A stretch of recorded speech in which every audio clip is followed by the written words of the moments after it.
안녕하십니까. 제가 이제 작년에 찍은 영상 중에서 추락하는 것은 날개가 있다 해서 산풍 때 그 뉴스 YTN에서 나왔던 YTN인가 어딘가에 나왔던 뉴스 화면 그걸 한 적이 있는데 그때 내가 이제 하면서 살인의 그 장면 그 현상이 보존이 안 되는 80에서 90 그 사이에 그 현실적인 그 모습, 그러니까 살인의 추억에서 송강호가 내가 그때 이제 막 성대모사를 했죠. 이거 현장 보전 개판이야. 귓구멍에 뭐 이거 했던 거 트랙터가 이제 왜 경운기 하는데 하고 가잖아요. 그러니까 이제 지워지니까는 이제 그 향수기 저거 누구니 백강호 이 신발을 찍어서 이렇게 하죠. 근데 그러면서 처음에는 서울에서 온 그 서태웅 형사가 과학수사를 해야지 하면서 하죠. 하나하나씩 추론을 해나가죠. 그리고 유재하의 그 일부러 그게 뭐지? 일부러 그러는지 우울한 편지인가? 그거가 나오는 날마다 제가 지금 그거하고 그 실제 사건하고 약간 차이가 있어가지고 그게 있긴 하지만은 일단은 그 살인의 추억으로 이제 들어가서 한번 과학수사에 대해서 얘기해 보려고 하는 거예요. 그리고 코로나 검사 뭐 이런 것도 연결되어 있는 것, PCR 이런 거. 근데 그때 그렇게 하면서 비가 오고 빨간 옷이고 뭐 이렇게 하고 발자국 뭐 이런 것도 하지만은 이제 혈흔이라든지 정액이라든지 막 이런 거 제출을 하고 해서 하나하나 과학수사를 하려고 하고 송강호는 딱 보면 안다 이거지. 딱 보면은 범인을 안다 이거지. 그래서 그 느낌으로 이제 그걸 하려고 하고 그러다가 나중에 이제 서태웅은 오히려 저거야 저놈이 그게 누구지? 유해일인가? 범인이야 하고 있는데 송강호가 야 과학수사를 해야지 하면서 너무 막 하니까 그러다가 나중에 거기 이제 명장면이 뭐죠? 열차 막 서태웅이 막 때려 막 어떻게 하려고 하니까는 어떻게 딱 잡은 다음에 송강호가 그 기찻길 저기에서 터널 있는 데서 보내주기 전에 밥은 먹고 다니냐? 이러죠. 이제 그거 가지고 이제 해석이 분분했죠. 뭔가 그래도 사람 느낌이 난다 이거 하나랑 또 니 따위도 밥을 먹고 다니냐 그 의미로 사실은 송강호는 했다고 그러죠. 그냥 애드립. 근데 그때 그 장면의 핵심이 뭐냐면은 유전자를 이제 해서 검사를 했는데 검사지가 미국에서 날라온 거야. 그러니까 80년대에서 90년대 그 사이에 그 80년대 후반 그때 화성 연쇄살인 사건이 있었으니까 90년 초까지 해서 있었을 거예요. 근데 너무 황당하게 아닌 걸로 나오는 거야. 오늘 그걸 보려고 하는 거예요. DNA를 보려고 하는 거예요. 혈흔, DNA 이런 거. 왜 코로나 검사 할 때도 같은 걸 하거든요. 왜 그때는 아니었는데 지금 잡은 게 그걸로 잡은 거예요. 그때는 아니고 지금은 맞고. 그때 수사 과정이 정확히 어땠는지 제가 그거는 잘 모르겠는데 그때 미국에 의뢰를 했다고 하는 것은 미국 기술을 가지고 아마 DNA 지금은 우리나라도 다 하죠 그거. 코로나 검사가 그거예요. 코로나 검사가 똑같은 검사예요. DNA 검사예요. 근데 그때는 그걸 우리 실력으로 안 되고 미국으로 보내야 된다. 보냈겠지. 아주 그 적은 어떤 혈흔이나 뭐 이런 걸 보냈을 거야. 근데 보냈는데 미국에서도 아마도 이게 확실한 증거가 아니면은 하면 안 되기 때문에 굉장히 적은 양의 것을 가지고 그 DNA를 가지고 해서 일치하지 않는다라고 아마 나왔을 거예요. 그 실제 영화 말고 실제 그 내용이 어떻게 진짜로 보냈는지 안 보냈는지 그거에 대해서는 제가 잘 모르는데, 보냈다고 해도 그 당시면은, 왜냐면은 그게 그거보다 조금 후에 증폭시키는 기술이 P Polymerize P C가 그럼 뭐가 되는 거지? Polymerize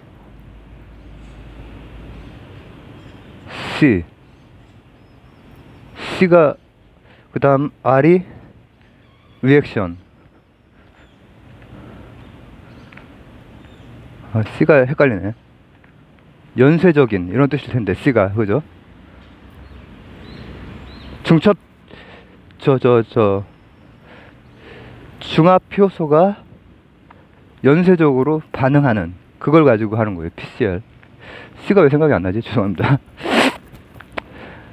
근데 그게 이제 코로나 할 때도 하고, 이번에 이춘제가 잡힌 것은, 그때는 만약에 그게 DNA가 일부 있다고 해도 그 일부 있는 거 가지고 판단조차 안 됐을 거란 말이죠. 그러면은 그 영화대로 갔다고 해도 판단조차 안 되는 적은 미량이면은, 확실하지 않으면 증거 가지고 하는 거기 때문에, 그 과학수사라고 하는 게 증거 가지고 하는 거잖아요. 그렇기 때문에 그거를 맞다라고 할 수가 없는 거지. 근데 이번에 그 이춘재가 되는 거는 그거 가지고 했어요. PCR 검사 가지고 한 거예요. C가 생각이 안 나가지고 되게 계속 머리에서 열받네. 중간에 생각이 나면 또 얘기하도록 하고. 자, 근데 그건 이제 어떻게 되는 거냐면은, 범죄 그런 그 수사를 할 때, 과학수사라고 하는 게, 이 살인의 추억이라든지 아니면 또 범죄랑 관련된 그런 영화들, 추적, 그 하정우가 데뷔했던 그 영화도 참 그 대단한,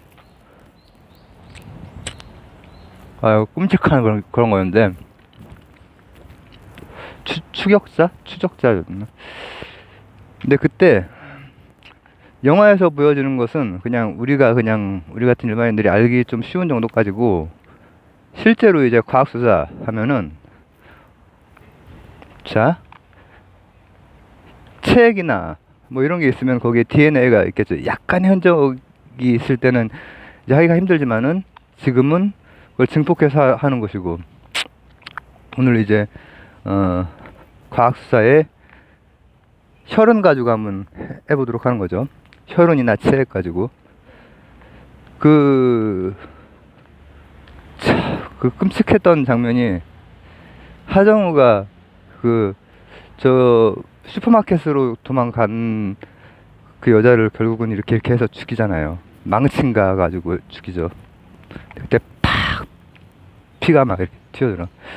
근데 그렇게 되면은, 그러고 나서 이제 만약에 시체도 치우고 사람도 튀고 했으면은, 그걸 어떻게 잡느냐? 혈흔 가지고 무슨 사태가 있었는지를 일단 알 수가 있어요. 일단 DNA 가기 전에.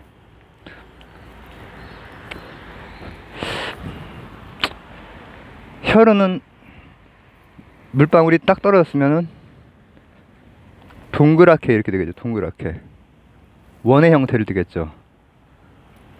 수직으로 떨어졌으면. 근데 비껴서 누군가 막 정으로 막 이렇게 찍고 해가지고 피가 튀었으면은 비껴서 떨어지겠죠. 비껴서 떨어지면 도형으로 무슨 도형이 나올 것 같아요? 타원형이죠. 타원형. 코페르니쿠스가 요 우주 태양계의 운동 타원형, 그거를 이제 아무리 측정해도 그렇게 나오니까, 그래서 코페르니쿠스적인 혁명이 일어난 거 아니에요? 타원이면은 중심이 두 개예요. 이심을 가지고 있어요. 이심. 그럼 그 이심을 가지고 장축, 단축, 요 관계를 알 수 있죠. 그러면 각도가 나와요. 어떤 각도로 피가 튀었는지, 그리고 그 장축에 피는 한 방울만 튀지 않죠. 장축들의 방향을 계산하면은 장축들이 모이는 방향이 바로 피가 튄 그곳이에요. 그러면은 요 상황이 그 누군가가 앉아있고 이렇게 망치로 찍고 이렇게 하던 그 상황들이 하나하나가 요 거리가 나오고 제가 방금 말했던 장축과 단축하면은 이 사인 값이 나와요. 사인 값. 그럼 사인 값이 나오면은 높이 나오죠. 아, 이 여자는 앉아 있었고, 그리고 이거 범인은 망치 가지고 뭐 머리를 찍었구나. 앉아 있는 그 높이에서 머리를 찍었구나. 그리고 몇 번을 찍었고, 왜냐면은 장축들이 다를 거 아니에요. 장축들이 그 각각 이렇게 튄 부분이 다 다를 거 아니에요. 튀어 있는 것들을 계산해 보면은 그렇게 하고, 근데 이제 그런 과정에서 그 범인도 지문이 됐건 아니면 혈흔이 됐건 아니면은 뭐 체액이 됐건 뭔가를 남겨. 그럼 그걸 가지고 증폭을 하는 거예요. 그 증폭을 어떻게 하느냐? DNA가 지금 코로나 검사할 때 DNA 하는 거랑 같은 방식으로 이춘제도 잡혔는데 어떻게 되느냐? 우리 이렇게 생각하기 쉽잖아요. 거기에서 그 엉뚱한 사람을 그냥 그 매달아 가지고 저기 하고, 또 백광호도 사실 범인이 아니었죠. 그 밀집 안에 들어가서 이게 범행 현장을 목격을 했는데, 근데 DNA로 잡았다는데 하고 그냥 에이 그게 진짜인지 아닌지 어떻게 알아, 이렇게 생각할 수 있잖아요. 근데 이제 과학수사에서는 DNA로 하면은 수학적으로는 참이라고 100% 말할 수는 없지만 과학수사에서는 참이라고 말할 수가 있는 게, 대립유전자들 몇 개를, 특징적인 것들을 활용을 해요. 그래서 그 대립유전자들이 전체가 다 그 범인으로 특정이 되면은 범인이 아닐 확률이 10의 마이너스 한, 하여튼 아보가드로수보다 더, 그러니까 마이너스 아보가드로보다 더 적은 수예요. 어느 정도인지 아시겠죠? 10의 마이너스 한 20을 훨씬 25, 뭐 32 정도 되거든요.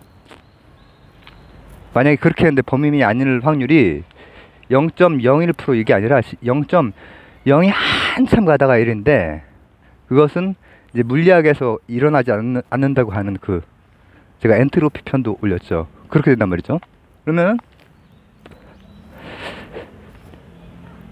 그렇게 판단하기 위해서는 DNA가 그 특징적인 것, 특징을 가지고 있는 것들을 충분하게, 수사에서는 이제 한 막 20개 이렇게 쓴단 말이죠. 근데 그것만 하면은 빼박이야. 10의 마이너스 한 30승 뭐 이런 식으로 오차 확률이 빼박이란 말이죠.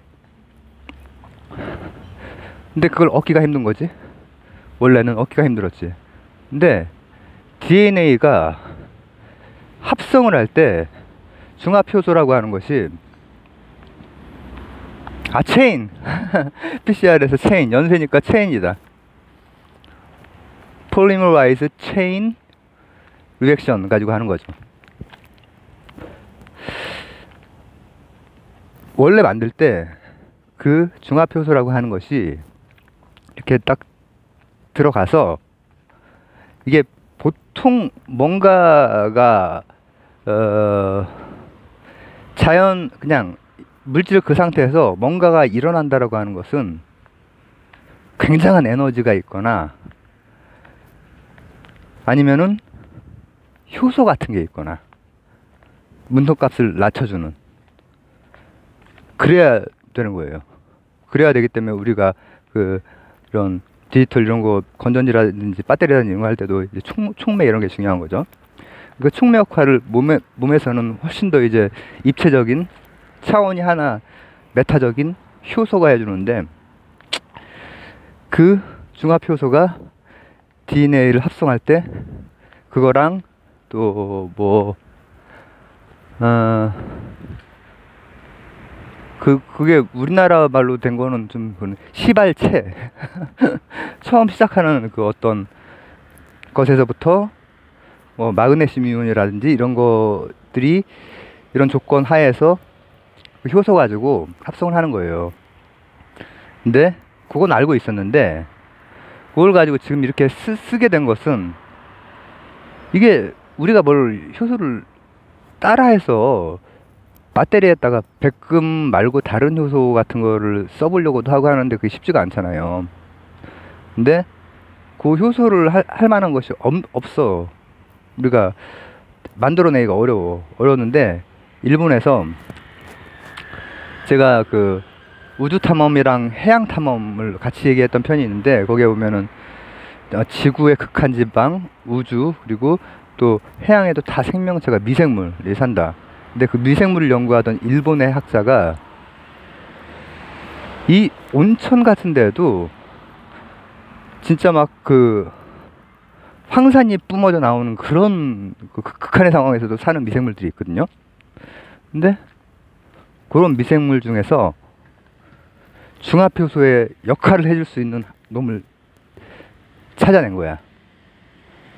그리고 그걸 가지고 지금 우리가 증폭을 시키는 거죠. DNA를. 그 증폭이라는 건 뭐냐면은 2의 n승을 생각하면 돼. 2의 10승, 2의 1승은 2의 0승은 1, 그 다음 2, 4 이렇게 하다가 10승 되면 10, 24, 그 다음에 20승 되면은 어마어마하게 커지고 30승 되면은 10억이 돼버리거든요. DNA 한 개만 있으면은 10억 개로 만들 수 있다는 말이에요. 그게 이제 이 지수함수의 그 무서움이죠. 그걸 가지고 하니까 약간의 DNA만 가지고 코로나도 판명을 하고, 옛날 같으면 어떻게 엄두도 안 나서 범인을, 이춘재를 못 잡았는데 이게 막 이렇게 주고 밥은 먹고 다니냐 이랬는데, 이제는 그 약간을 PCR을 가지고 증폭시켜서, 그리고 그 미친놈이 그 안에서 떠들고 다녔더라고. 그 교도소 안에서. 그러니까 이제 그런 정황들이라든지, 근데 결국 나중에 잡은 것은 과학적으로 잡는 거죠. 과학적으로. DNA 그게 뭐 정확해? 이렇게 생각할 수 있지만은 오류의 확률이 있긴 있는데, 그 오류의 확률이라고 하는 것이 예를 들어서 20개의 대림주전들을 다 검사를 했을 때 오류가 날 확률은 어마어마하게 줄어든다라는 거죠. 어마어마하게. 이것도 사실은 지수와 로그 그 관계, 그런 방식으로 이제 줄어드는 것이고, 확률상. 그리고 DNA를 증폭시키는 것도 지수 함수적으로 증폭을 시키는 건데, 요약하면서 끝내도록 하겠습니다.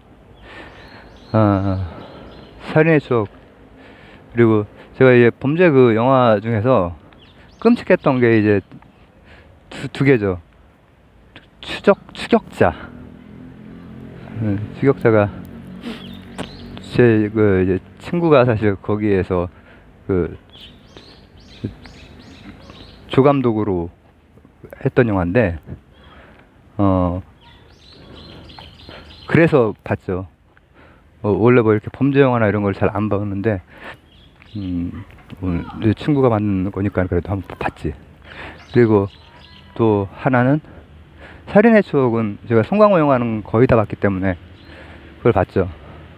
근데 거기에서 보면은 일단은 첫 번째 혈흔이라고 하는 것은 코페르니쿠스가 우주를 이렇게 계산했을 때